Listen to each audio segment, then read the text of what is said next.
Je m'appelle Marie Chupa, je suis responsable opérationnelle du CATI. Donc CATI, c'est pour Centre pour l'acquisition et le traitement des images. Notre mission au niveau du CATI est d'accompagner la partie neuroimagerie des études de recherche clinique multicentrique. Donc notre mission dans le cadre d'ensemble va être de travailler en amont sur le protocole d'acquisition des images IRM, ensuite de collecter ces données IRM pour vérifier qu'elles sont conformes au protocole d'acquisition et en vérifier également la qualité. Une fois ces données formatées, elles seront partagées avec les équipes qui vont travailler sur le traitement de ces données et l'analyse de ces données. Donc les données IRM qui vont être collectées dans le cadre d'ensemble vont tout d'abord servir localement au niveau du soin, puisque c'est des données issues du soin, pour le diagnostic.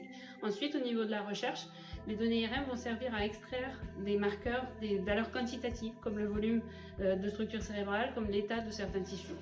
Et ces données, ces valeurs quantitatives vont ensuite être utilisées dans le modèle d'intelligence artificielle qui va être créé dans le cadre d'ensemble.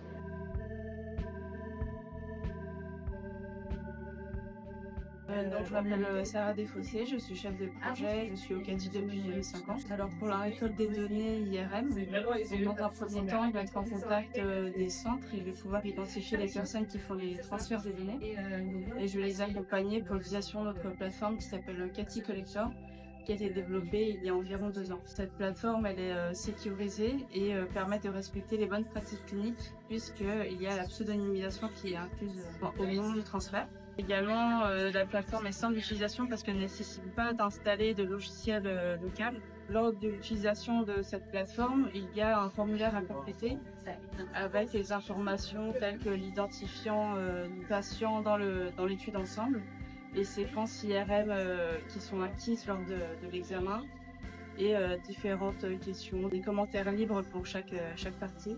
Et après cette partie-là, donc je récupère les données, je vérifie qu'elles correspondent bien à ce qui a été demandé dans le protocole, donc qu'elles correspondent bien aux bons paramètres et même au niveau macroscopique, que ça soit bien le bon patient et que ça respecte bien ce qui est demandé. Et après, on les inclut dans un autre logiciel, une autre base de données. Je m'appelle Charline Cureau et je suis ingénieure au sein de CATI. Je participe à la recherche sur les traitements d'images pour les IRM du projet ensemble. Je participe aussi au développement du logiciel de contrôle qualité des IRM de notre équipe. Et en fait, pour ce contrôle qualité, dans les images, on va chercher des artefacts qui pourraient dégrader la qualité des données ou avoir un impact sur les traitements d'images qu'on pourrait faire dessus. Dans le cadre de ce projet, ce sera plutôt des artefacts dus au mouvement des nouveau-nés dans la machine pendant l'acquisition. Donc on s'attend à voir des images qui sont floues ou alors qui présentent des rides plus ou moins visibles, voire même qui peuvent être des doublés. Donc pour nous, une image de qualité, ce sera une image qui ne contient pas d'artefacts ou alors des artefacts limités qui n'auront pas d'impact sur les traitements, qui ont aussi un bon contraste entre les tissus et sur lesquels on peut distinguer correctement toutes les structures d'intérêt.